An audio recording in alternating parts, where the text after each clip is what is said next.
立法會舉行政改方案聽證會，支持同埋反對方案嘅團體由會內鬥到會外。曾經喺城市論壇發表唔認同平反6·4嘅呂志偉，被社民連成員叫口號抗議。一個18歲嘅女人涉嫌刑事恐嚇被捕。陳曉容報導。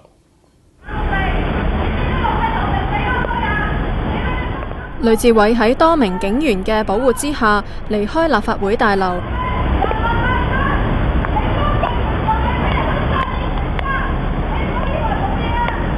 身兼社民連成員同埋青年通識研究組嘅嚴敏華高叫口號，不滿呂志偉反對平反6·4嘅言論。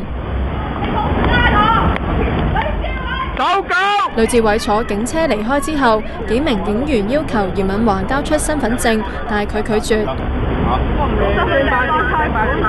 都冇犯事。嗱，我依家解釋翻俾你聽，因為頭先講嘅嘢咧有啲問題，有啲咩？跟住有警員話嚴敏華涉嫌恐嚇。話要搞佢全家，係咪？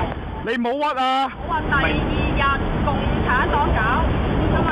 佢係我細集團，所以我要保護佢。唔係我哋了解嘅。其他社民連成員一直代佢向警員周旋。你唔好搞下我靚妹啊！我俾你聽啊！新條又未立法，我講得平反6·4，我冇可以講得平反6·4喎。因為交舉報你，因為較早時間刑事恐嚇點樣唔難處理為事實。糾纏大約10分鐘，有警員話要拘捕佢。我會俾人拉去海旁警署，我自願入罪。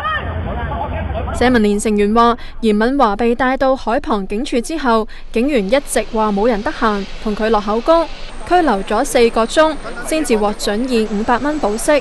下個月18號再報到。佢就捉住少少嘢，跟住就屈我咯。警方表示，早上10點半左右，一名男子聲稱喺立法會門外俾人恐嚇，一人被捕。亞寬頻電視記者陳曉容報導。